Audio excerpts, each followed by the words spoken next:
AI is everywhere and investors are pouring in. And just like every gold rush, not everyone strikes gold. Has the AI boom gone too far too fast? Here's what that means for your money and the 4 red flags every investor should watch. There is a sense that expectations have run a little bit ahead of earnings and what the delivery has really been about. We've seen this kind of frenzy before. During the dot-com boom, valuations shot through the roof until the bubble burst. So are we headed for a repeat, or is this time different? Back then, it was really sort of catered, for lack of a better word, kept and constrained into a few internet counters, right? Whereas now, you are actually seeing a lot more companies growing together at the same time. You have your physical companies in a sense where you have your Taiwan Semicon, TSMC, right? You have your Tokyo Electron in Japan, and then you have your Nvidia. So you have a whole bunch of stocks that are actually manufacturing something and they are being paid for. They are actually generating revenue, and these are not revenues that are intangible. AI is really a revolution in itself. Of course, revolutions can also get ahead of themselves at times, but this is actually a productivity revolution. In the dot-com era, I think similarly, the participation of companies that are making, for example, servers and routers, that was far more limited. Experts say fundamentals are stronger now, but that doesn't mean there aren't danger signs. So what's real and what's hype? And how can investors protect their money if the bubble bursts? The first red flag, tightening spending on AI. AI investment has exploded, with tech giants spending around $400 billion this year alone. If that spending slows, it could be a sign that companies are struggling to monetize AI.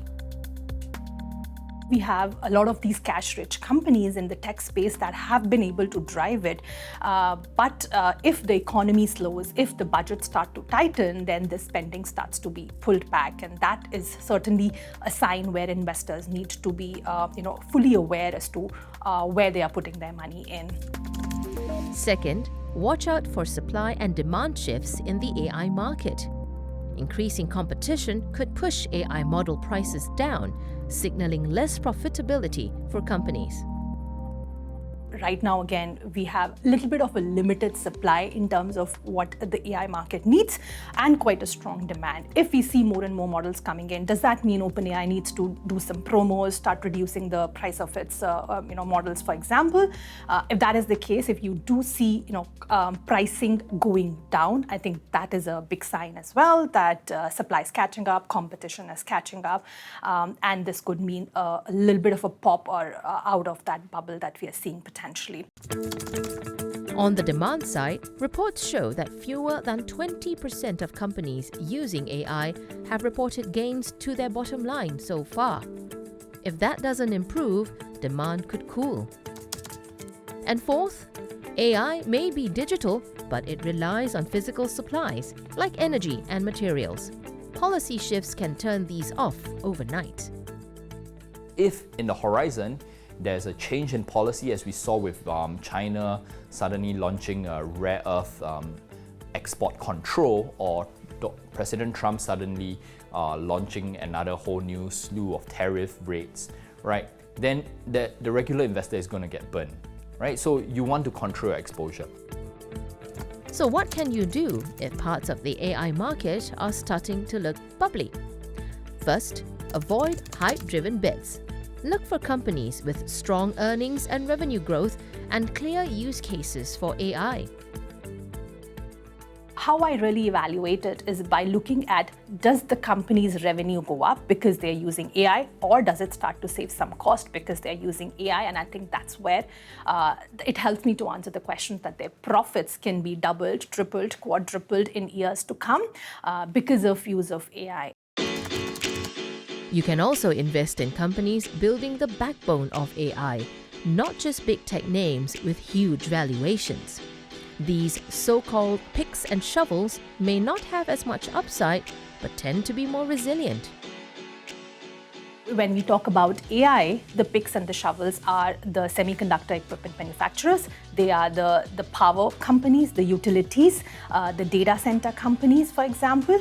I think these are some of the areas which have not seen the same level of hype, but have quietly gained in the background on the back of, the theory that when you need to develop an AI model, you need to have a data center in place, you need to have power generation in place and things like that. So I think for me, the infrastructure plays remain the more resilient part of this whole story, whereas the most vulnerable parts of the story are certainly the areas where valuation has notched up on the headlines, but the same has not been delivered on the profit side. Investors should also watch for concentration risk. Even if you're holding a broad index ETF like the S&P 500, you're more exposed to AI than you think. Just a handful of tech stocks make up about 37% of the index.